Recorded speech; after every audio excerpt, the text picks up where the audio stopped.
Este é mais um culto online, realizado pela Igreja Assembleia de Deus Central de Iguape.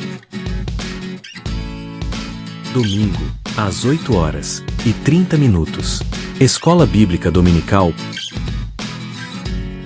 E às 17h30, culto de louvor e adoração a Deus. Terça-feira, culto de oração, às 19h. Quarta-feira, culto de ensino da Palavra de Deus, às 17h30.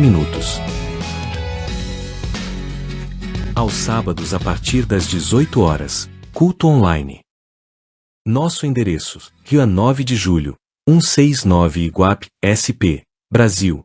Assembleia de Deus Central de Iguape, uma igreja bíblica. A paz do Senhor, que Deus abençoe a todos no nome do Senhor Jesus. Estamos aí mais uma vez pela misericórdia do Senhor, né? Celebrando o seu nome, buscando a sua presença e sabendo o que Ele quer de nossas vidas, não é? Então, meus irmãos, sem mais delongas, aqui em Lucas 24, no versículo de número 13, diz assim a palavra do Senhor: Eis que no mesmo dia iam dois deles para uma aldeia que distava de Jerusalém 60 estádios, cujo nome era Emaús, e iam falando entre si de tudo quanto que havia sucedido. E aconteceu que, indo eles falando entre si e fazendo perguntas um ao outro, o mesmo Jesus se aproximou e ia com eles, mas os olhos deles estavam como que fechados, para que o não conhecesse. E ele lhes disse: Que palavras são essas que, caminhando, trocais entre vós, e por que estáis tristes? Aqui nesse momento, né, onde os discípulos estão caminhando, saindo de Jerusalém, indo até a cidade de Emaús, que distava de Jerusalém em torno de 10, 11 ou 12 quilômetros, nós podemos observar que os discípulos estavam comentando algo que havia acontecido. Aqui, se nós formos observar o contexto, Jesus havia morrido na cruz do Calvário, não é? E os discípulos estavam comentando sobre isso. Veja bem que muitos tinham uma visão sobre Jesus. Uns pensavam de uma forma, outros pensavam de outra, como nos informa Mateus, capítulo de número 16, não é? Que Jesus chegou aos seus discípulos e perguntaram: o que dizem ser o Filho do Homem?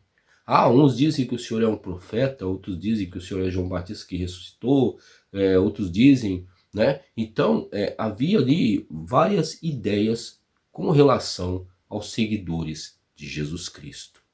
Então, veja bem, particularmente para esses discípulos aqui, até outros, né, nós não sabemos, Jesus, ele era tido como um libertador, um revolucionário que poderia tirar Israel do poder de Roma.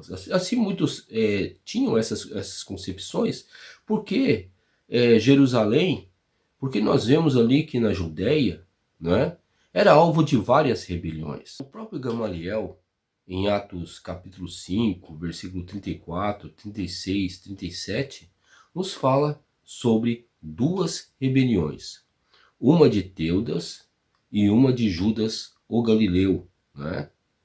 E ele é muito enfático em dizer que aqueles homens levantaram ali 400 homens para querer fazer uma rebelião contra Roma, mas só que não deu certo.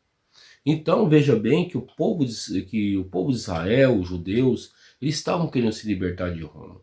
E alguns dos discípulos de Jesus viram uma possibilidade que Jesus viesse fazer o mesmo. Tanto que a palavra do Senhor aqui nos informa, né, se nós formos meditar aqui neste capítulo, vamos observar que esses discípulos que estavam indo pela estrada de Emaús, ou estavam indo até Emaús, eles estavam falando sobre isso, não é? Eles estavam falando sobre isso. É muito interessante nós observarmos isso. Então essa é a esperança deles.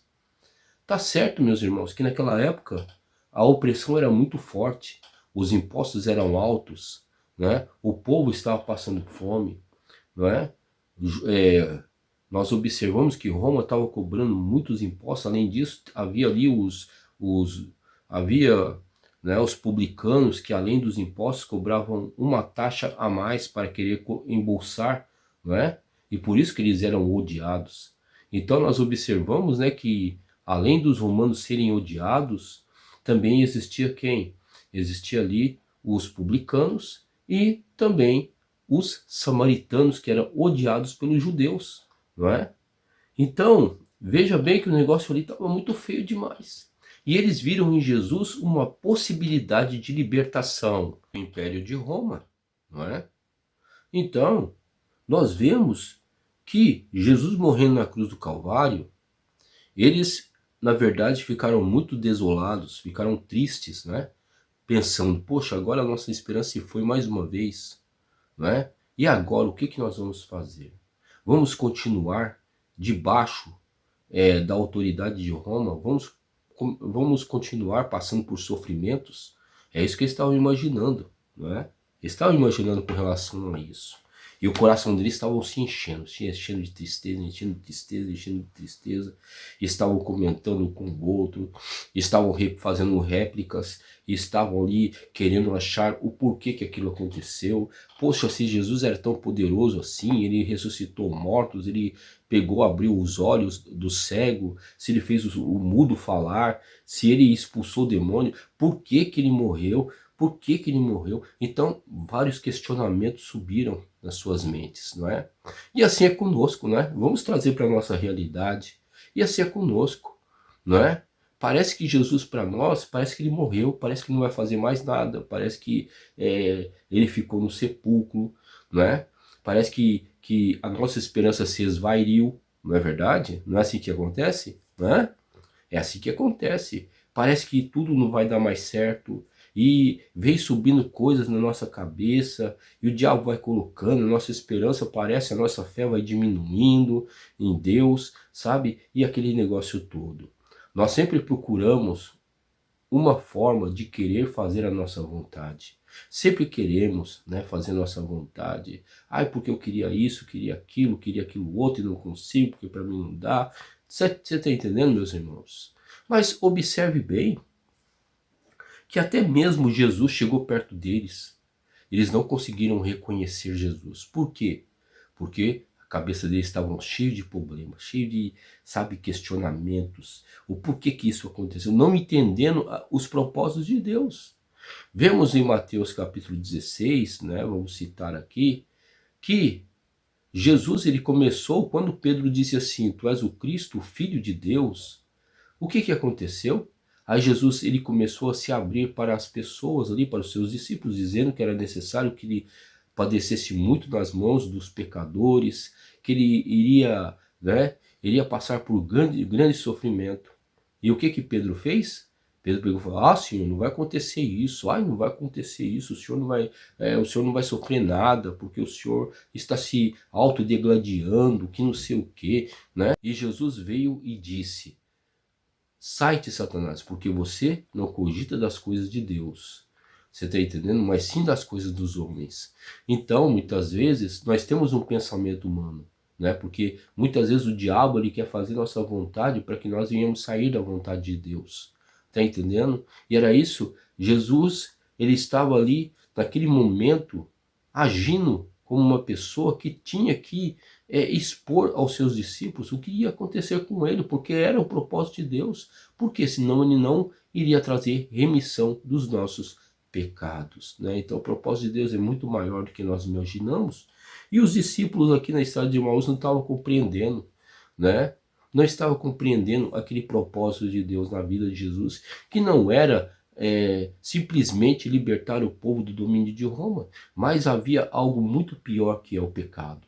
Hoje em dia, meus irmãos, nós observamos que as pessoas colocam a culpa no governo, colocam que o homem vai fazer isso, fazer aquilo, que o homem vai melhorar, que o homem... Mas cadê Deus nisso?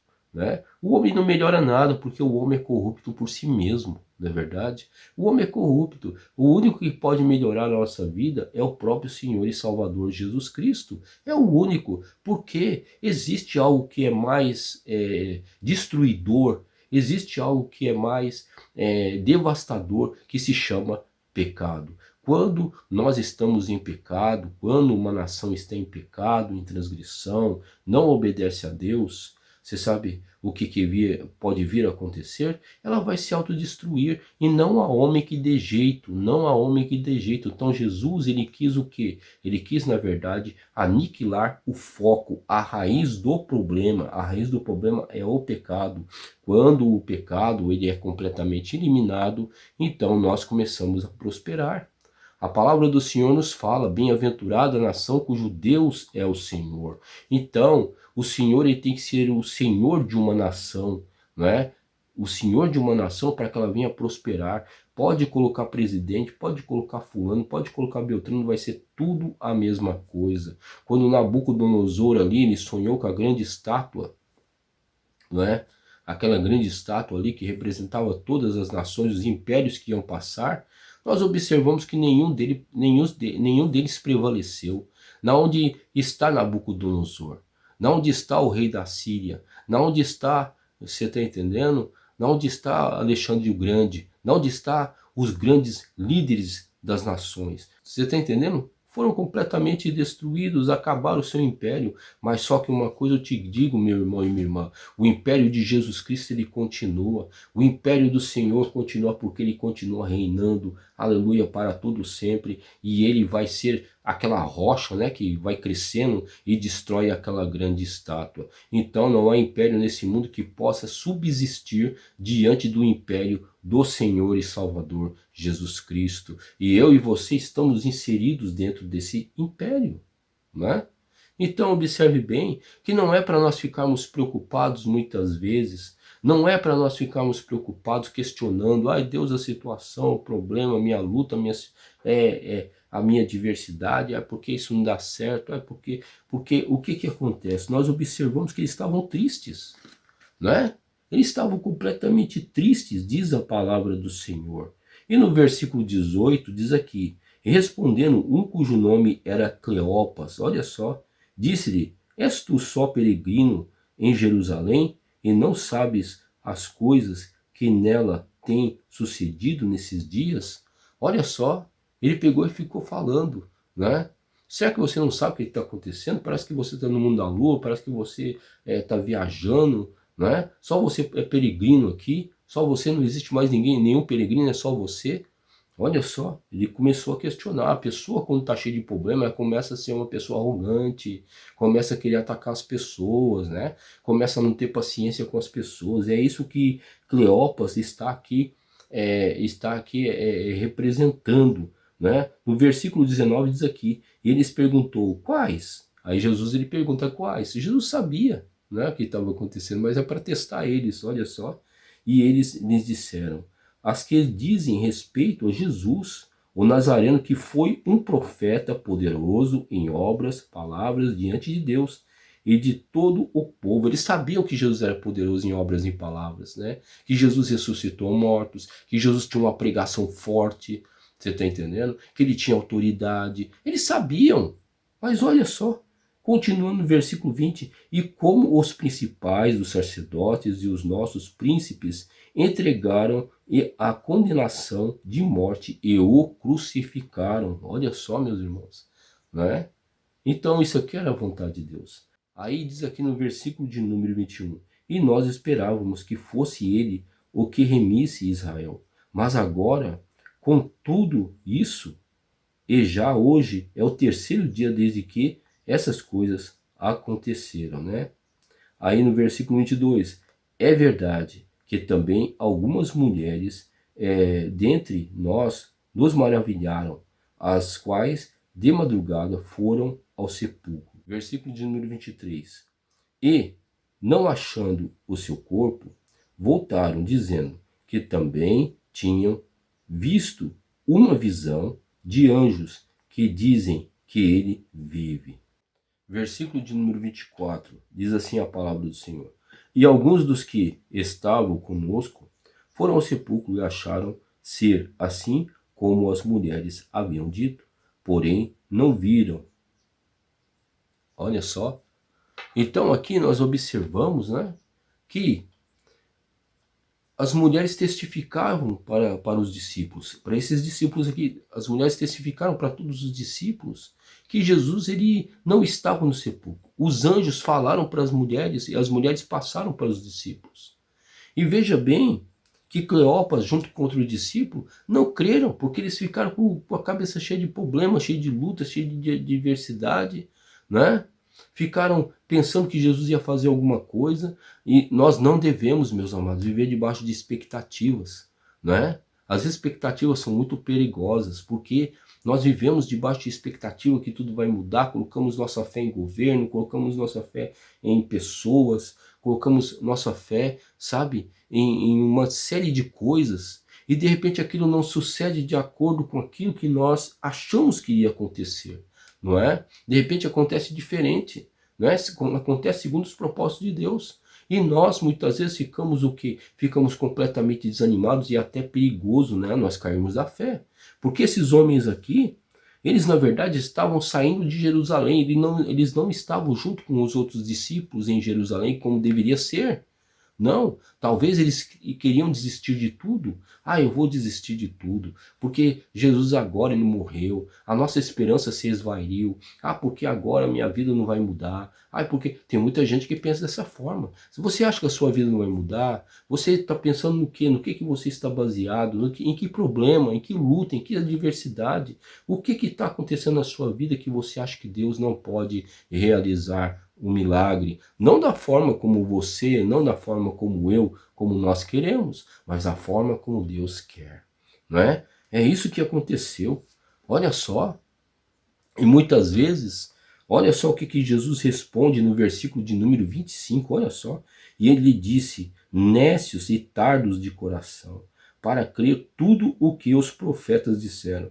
Porventura, não convinha que o Cristo padecesse essas coisas e entrassem na sua glória? Meu Deus do céu, meus irmãos, muitas vezes nós somos tardos de coração, né?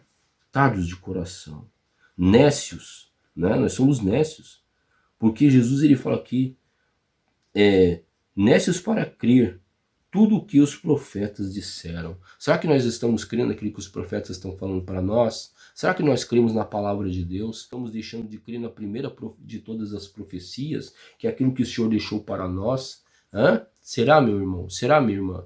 Porque aqui Jesus repreende veemente, né, a vida de quem? De Cleopas e o outro discípulo. Jesus repreende com toda a energia, falando: vocês não estão crendo, seus nécios? Vocês não estão vendo o que está acontecendo? Que é necessário que o Cristo padecesse, como disse os profetas? Será que nós não estamos crendo na palavra de Deus? Será que nós não estamos crendo no propósito de Deus na nossa vida? Porque Jesus ele tinha propósito na vida desses discípulos aqui. E eles estavam voltando para Emaús, né, que distava aí de 10 a 11, 12 quilômetros, só falando de bobagem, só falando de coisa negativa, Muitas vezes pessoas gastam tempo, sabe, falando de coisas negativas, aquilo não faz nenhum bem, muito pelo contrário, vai impedindo que a semente da palavra de Deus venha criar fé em seu coração, como diz Romanos 10, versículo 17, a fé vem pelo ouvir e ouvir a palavra de Deus. Então não venhamos a neutralizar a palavra de Deus na nossa vida, que é poderosa para criar fé, para que nós venhamos sucumbir todo tipo de tribulação e luta, porque aqui no 27 a palavra do Senhor diz: e começando por Moisés e por todos os profetas, explicava-lhes o que dele se achava em toda a Escritura. Oh, glória a Deus! Jesus começou a falar novamente, né? Jesus ele tem paciência, Jesus ele é bondoso, ele volta a dizer: olha, tenha fé nos profetas, tenha fé na minha palavra.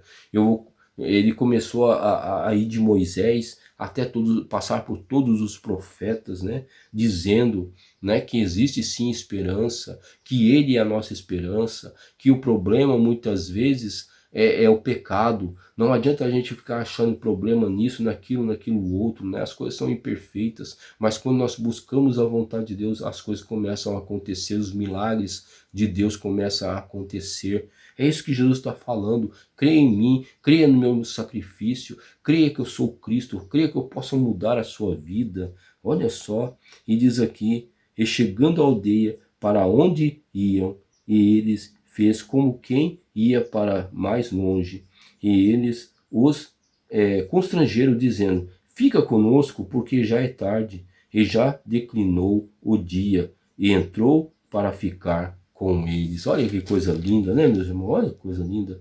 No versículo de número 30, e aconteceu que, estando com eles à mesa, tomando o pão, e abençoou, e partiu-o, e deu. E abrindo-se-lhe então os olhos, e conheceram, e ele desapareceu-lhes. E disseram um para o outro, porventura não ardia em nós o nosso coração quando pelo caminho nos falava e quando nos abriram as Escrituras? E na mesma hora levantaram-se, voltaram para Jerusalém e acharam congregados os 11 e os que estavam com eles, os quais diziam, ressuscitou verdadeiramente o Senhor e já apareceu a Simão. E eles lhes disseram, e eles lhes contaram o que lhes acontecera no caminho e como deles foi conhecido no partir do pão. Olha só que coisa maravilhosa, né, meus irmãos? Que coisa tremenda, né? Que eles chegaram até as suas casas, né? E de repente Jesus entrou ali e eles falaram, olha Senhor, tá tarde, fica conosco. E de repente, quando Jesus cortou o pão ali, ele dividiu o pão, aí eles conheceram que era Jesus. E um disse para o outro, mas quando ele começou a falar das Escrituras, não ardia o nosso coração? Então, meus irmãos, Jesus ele quer que arda, né, o nosso coração com a esperança, com as suas promessas que ele tem para mim e para você, através da sua palavra. Ele não quer que nós venhamos a ficar conjecturando problemas, lutas, adversidades que acontecem no nosso dia a dia. Ele não quer que nós venhamos a achar que as coisas vão melhorar, que as coisas vão viver com culpa, porque não vai mesmo, não vai, né? Porque as coisas vão bem para aqueles que temem ao Senhor, para aqueles que vivem para o Senhor. Então que Deus venha nos fortalecer, né? Em nome do Senhor e Salvador Jesus Cristo, e que os problemas não venham apagar o fogo do Espírito que existe em nós e não deixar que as promessas do Senhor venham morrer em nosso coração de forma nenhuma, mas que o Senhor ele venha a cada dia estar fazendo com que suas promessas venham estar sendo confirmadas e que nós não venhamos a voltar, sabe, para Emaús, né? Largando de tudo, achando que não dá mais, que já acabou a minha esperança, porque não tem mais jeito para a minha vida. Porque quando eles reconheceram que era Jesus que havia aparecido para eles, eles disseram que estavam queimando o seu coração, eles voltaram para onde? Para Jerusalém, onde estavam os outros discípulos. Então, se você está querendo sair fora das coisas de Deus por causa dos problemas, das lutas, das situações difíceis, lembre-se, volte para Jerusalém, volte para a casa de Deus, não fique em Emaús, não fique conjecturando coisas que estão matando a sua fé, que estão matando a sua esperança, porque as promessas de Deus ainda continuam na sua vida. Busque ao Senhor, peça perdão dos seus pecados, volte ao primeiro amor, não é? E não deixe que essas coisas venham neutralizar você de ficar vívido, de ficar alegre, contente diante da presença de Deus, abençoando a sua família com a glória de Deus. Não seja um impedimento para isso na sua vida, nem na vida de sua família. Então, nesse momento, vamos orar. Pai querido, Pai Santo, em nome do Senhor e Salvador Jesus Cristo, abençoa meu irmão e minha irmã, visita, Senhor, e fortaleça a sua fé, que ele nunca venha, meu Pai, pensar, ou ela venha pensar, que já não existe mais propósito em sua vida, mas que no nome de Jesus o Senhor esteja aniquilando todo tipo de pensamento contrário, que o Senhor esteja fazendo que, como aconteceu com os discípulos da estrada de Emaús, que o coração agora esteja queimando a tua presença, a sua glória, e venha renovar os teus propósitos nessa vida. Abençoa, Senhor, e fortalece. Eu te louvo e te agradeço, Pai. Em nome de Jesus, abençoa estas vidas para que o teu nome seja louvado e glorificado. Amém. E graças a Deus. Então que Deus abençoe e fique com Deus. A paz do Senhor, meu irmão e minha irmã.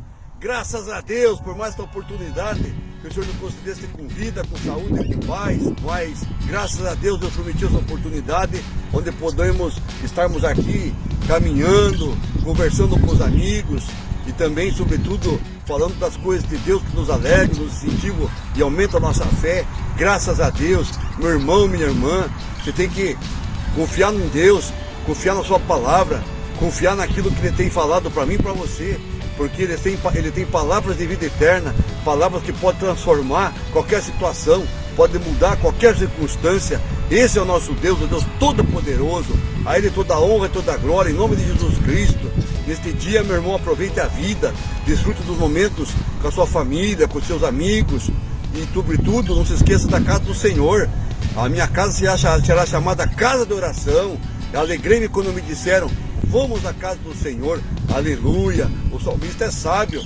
O salmista sabe como se alegrar. Muitas vezes as pessoas buscam alegria num passeio como esse, nos alegra. Numa paisagem bonita como essa também nos alegra. Mas nós contemplamos a natureza sabendo que existe um Criador que formou e criou todas essas coisas. Aleluia. Ele seja toda a honra e toda a glória. Meu irmão, nesta tarde fique firme na graça e na paz do Senhor Jesus Cristo. O poder do Espírito Santo, o fogo, a chama, queime no seu peito, arda, e que você seja cheio, repleto da presença de Deus, para o louvor e a glória do Senhor que vive e reina. Amém. E graças a Deus. Aleluia.